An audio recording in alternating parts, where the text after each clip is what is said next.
Matters. I'm your host, Roger Morris, and today I'm pleased to be joined by my other co-host, Ashton. Ashton, how are you doing? I'm doing great, Roger. How are you today? I'm not too bad. It's springtime here in Kentucky now, so allergies, lots of yard work. That's really been my life outside of banking compliance nowadays. How about you? Yeah, I recently was ill myself, and I think that it had a lot to do with allergies. But I have to tell you, I recently have taken up a hobby. Oh, It is not outdoors though, so this is perfect timing. My life doesn't work in seasons, right? So, we did a cookie booth. I'm a Girl Scout troop leader. great. It always comes up, right? We did a cookie booth at a roller derby bout a few weeks ago, and Great. fast forward, starting in June, I'm going to be doing roller derby, Wow. and I'm so excited. Well, I'm embarrassed to note that I can't even roller skate. So I could use some lessons, but isn't that a little violent? Isn't that a little physical? Oh, it's full contact. Yeah, it's really aggressive. So I think it's going to make me a better person in my actual life because I'll have this outlet. So yeah, and I actually hadn't been on skates since I was probably 9. So my daughter and I went to the local roller rink last week to give it a shot, which I guess when you sign up for roller derby, they'll like teach you absolutely everything, which is great, even how to skate. Okay. So it really didn't matter. But to kind of prepare myself and not make a total fool out of myself, we went and it was really fun. I didn't fall at all. My 9-year-old did a lot. I would And say, so I thought it was hilarious at the end. She's like, wow, I'm really good at this. And I was like, all right. well, do they have a youth league? Can she get involved? I think some areas do, but Well, we don't. But yeah, she probably could use some outlets for the aggression too, because her hormones are off if the charts. well, speaking of kids sports, I have a 15-month-old boy, and we recently got him like these little pair of like golf set. I don't play golf. I don't know how he ended up with this, but like a golf set, and all he does when he gets home is just goes golf, and he grabs his golf club and just runs around the house, smacking basketball, soccer ball. He's getting ready. He'll be ready. Great. Great. My husband does golf, and I think that that's probably pretty close to what he does too. Any of It's them. too boring for me. So I guess it wouldn't be too bad if in 10 years I'm dropping him off for 18 holes for 3 or 4 hours on a weekend or something. But not for me. Yeah, but gosh, Roger, imagine if he ends up super good and he's a child prodigy and makes it to the PGA Tour, you have to walk around and watch that like all stinking day.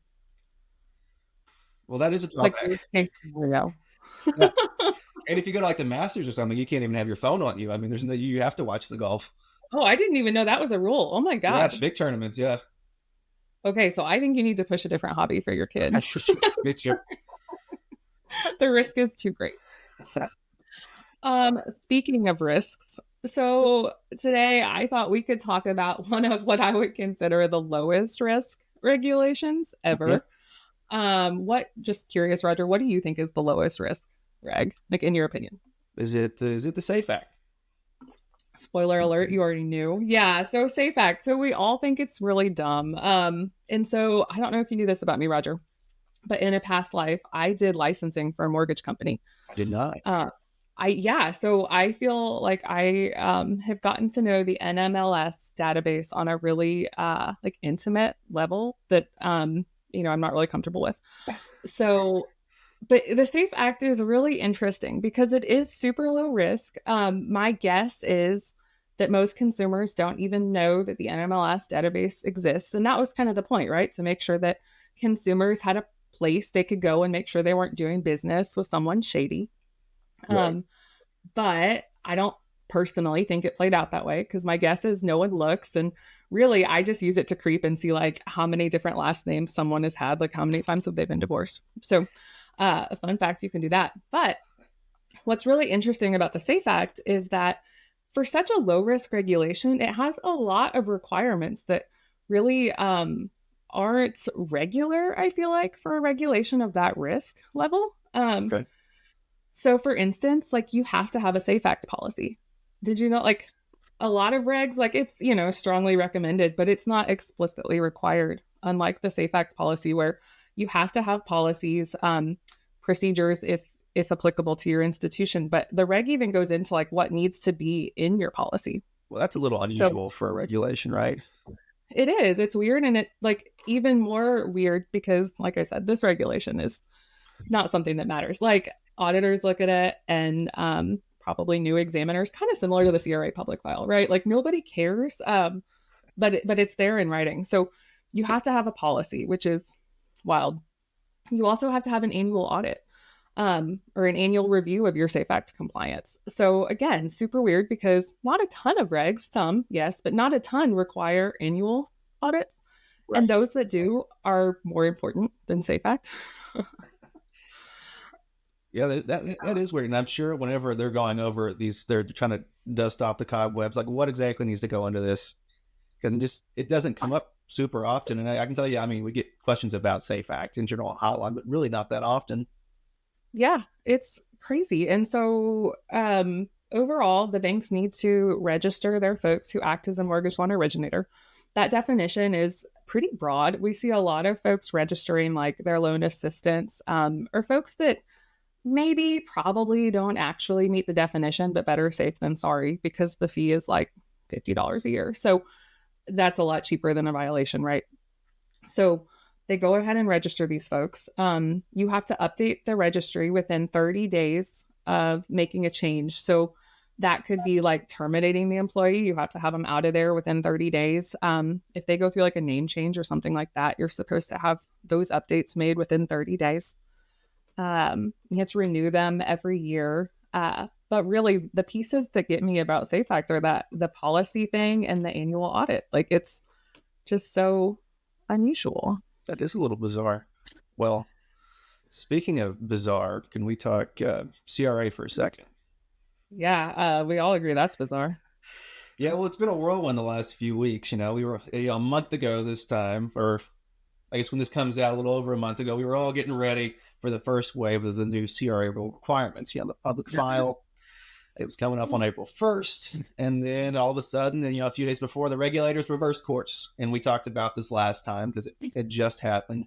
They said, no, we're going to push everything back to January 1st, 2026, when the rest of the rule was going into effect. And, everyone was asking about public file. Where does it need to go on the website? Is it just one file? What form? Can it be in a link? I mean, there were all sorts of questions. But, they did the ultimate, like we said, the ultimate April Fool's Day joke and delayed it.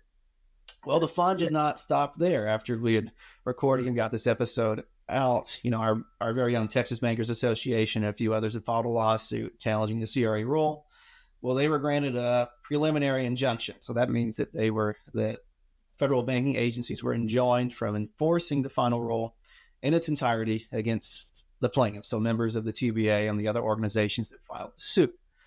So in the meantime, the existing CRA regulations will remain in effect, but the new rule is kind of in flux. We don't know what's going to happen yet while this lawsuit is pending. So I do want to, kind of explain what an injunction is, a preliminary injunction. So this means the court determined that, the plaintiffs have, a substantial likelihood of prevailing on the merits. So that put everything else on hold. That does not necessarily mean they're going to win in the lawsuit down the road, but the judges ruled they at least do have a case to proceed. And then we might be looking at prolonged litigation here. Whatever happens might get appealed. So it may end up delaying that January 1st, 2026 date down the road. Not guaranteed, but that could happen.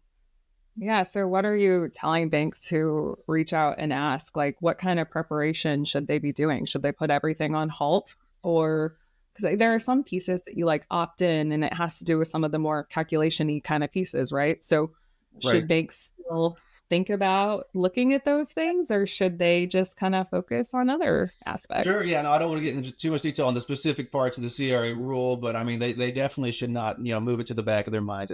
They should proceed as of now as if it will go into effect January 1st, 2026. There's no indication at the moment that that's not going to happen. There's just the possibility that, I guess they could proceed on the merits and it's delayed, overturned, what have you. But for the moment, be preparing for 2026 as you have been. I'm sure a lot of banks already have their public file stuff ready. They were most people we work with were ready to go April 1st, so they'll have it ready January 1st, 2026. Like some of them, right? Some of them, yeah. I mean, we're definitely getting questions the day before. Like, I still need to do this, but yeah. Well, and I think I would kind of echo that, like, definitely be prepared. But what I'm telling my banks too is that the new CRA does still kind of build on the old CRA. So I Right. think this is a great time to make sure you have a solid foundation and review your existing policies and practices, procedures. Make sure that you're good there before you start kind of moving forward into the new realm. Because especially when it comes to like community development, the definitions, they're evolving, but they're not really changing, right? They're just kind of Right. clarifying some things. So I'm telling my banks, make sure that you've got a good program already. Yeah, they have a nice long runway now to get up to speed on the new CRA rule, and that's a good thing. Yeah, for sure. Super good. So, Roger, tell me, what kind of episodes can our guests expect to listen to in Well, the coming I'm weeks? excited to announce I finally had a chance to record with a few people outside of you, and talk to some people, and that was a lot of fun. Earlier this week, I recorded with Tim Schenck. He is general counsel with the Kentucky Bankers Association. So right here near me in Kentucky, and so we stayed away from basketball because that was a disaster last time I mentioned that on the podcast. We stuck to him, um, and he's been working in DC, some lobbying efforts, working with regulators, CFPB, a few others, and we kind of just went through what he's been talking about with them. A big chunk of that was junk fees. He gave us a nice lowdown of what's going on in the junk fee area. I mean, really, we kind of talked about representment fees because that's been the big focus of pretty much every regulator. Um, and he's been doing some exciting things in Kentucky as well. They've been doing these fraud academies, they're starting to move them into other states as well. So it's a kind of this one-day education setup where they walk banks through what to expect with check fraud and other kinds of fraud too, and just get everyone on the same page from the teller up to the compliance department space. And it's a really exciting thing. So he invited me or someone else on our team to go check it out sometime. And since I'm in their backyard, maybe that'll happen eventually. I can report Yeah, back that on sounds the really podcast. cool. But yeah, he's doing some exciting things there, so I'm looking forward to getting that episode out. But one episode, And exciting too that you found somebody from Kentucky. I often forget that Kentucky exists until, of course, you and I well, got to know each other. when this comes out, the So, Kentucky Derby will have just happened, so I'm sure the Kentucky will be top of mind then. And of course, there's the famous Kentucky Fried Chicken. So okay, so missed opportunity. We could have worn the derby hats and eaten chicken on this episode I thought to be about fair. breaking out the seersucker suit. Actually, I did not. I thought that might Next be a little distracting. Uh, well, so one other person I just had the pleasure to interview was actually a relative of one of our very own employees. I think anyone who is a Compliance Alliance member probably knows Victoria Stephen. She's my agree. esteemed boss. And I had the pleasure of interviewing her father, Kurt Stephen. Now, I'd asked my coworkers if they have any questions to ask Kurt about Victoria, and I had some interesting ones, but I decided I probably needed to steer clear of that for the sake of my own employment. So we stuck to bankruptcy, and he really gave us a nice overview of bankruptcy, as it's relevant to a banker. So, when you hear the word bankruptcy, Ashton, what do you think of? Oh gosh, I never have to do that. Well, that's kind of what I felt too as a lawyer. Even in private practice, this would come up, and I was like, I want to steer clear of that. That's a really kind of dense, complicated area of the law, and Kurt was able to provide a really high level overview that would make sense to a banker. And when I first think about bankruptcy, I think about how there's all these different chapters. Consumer regulations, we kind of call them an alphabet soup because there's Reg Z, Reg DG, what have you. With bankruptcy, it's kind of a number soup. There's chapter 7, 11, 13, and Kurt kind of explained what each of those are. Not to spoil anything, just the basics of what that is. There's two different approaches, I guess, that come up in our context quite a bit for bankruptcy. There's liquidation. That's where you take all of the debtors' assets, sell them, split the money to their creditors. And then there's chapters 11 and 13 that are reorganization. So that's when you have like a well-functioning business. Things just aren't going right for whatever reason. A trustee is appointed to help them right the ship and then get it flowing again and get their debtors or their creditors paid. And then I think there's a few buzzwords that come up with bankruptcy that bankers need to know of. There's the automatic stay. That's probably going to be one of the first things you hear about, and that's when you cannot demand payment anymore. You can't seek the debt anymore because they filed halted all proceedings there, and they're going to work it out through the court system. And then there's what's called a discharge, and that's what the debtor's hoping to get, a release of their debt because they're trying to start fresh. And then there's what's called a proof of claims. So that's what the debtor is going to file, or no, that's not what the debtor is going to file. The debtor files bankruptcy. The creditor files a proof of claim showing what debt they have so that they can get in line to get paid. And one thing that I'm sure comes up in your context too is liens, and there's lien priority, there's unsecured debts, secured debts, perfected debts, and that all comes into play here. And Kurt explains that, just determining who's going to get paid once bankruptcy is filed. I'm sure that was a lot there, and Kurt does a much better job than me of explaining what bankruptcy is. He's been doing bankruptcy work for 50 years now. I'm excited to hear it. And I personally love this Bring Your Dad to Work Day that we are doing with Compliance Alliance attorneys. I think it's awesome. So I'm excited to listen to it because I'll be honest, as a compliance person, when I hear bankruptcy, I just think like, oh gosh, I know I need to ask questions. I don't even know what comes next. He had a great idea of how to frame the conversation too. He said he wanted to just approach it as if, I was like a loan officer, first-time loan officer who had a customer file bankruptcy for the first time. So it's like, what questions should I ask? How should I get, off on the right foot to approach that? Love it. Perfect. I think our guests will love that. Should be helpful. It's a scary topic for most people. Yeah. Like I said, personally, just hope I never end up there. Not on right. Well, as usual, if any of you in our audience are interested in joining us as a guest, please reach out.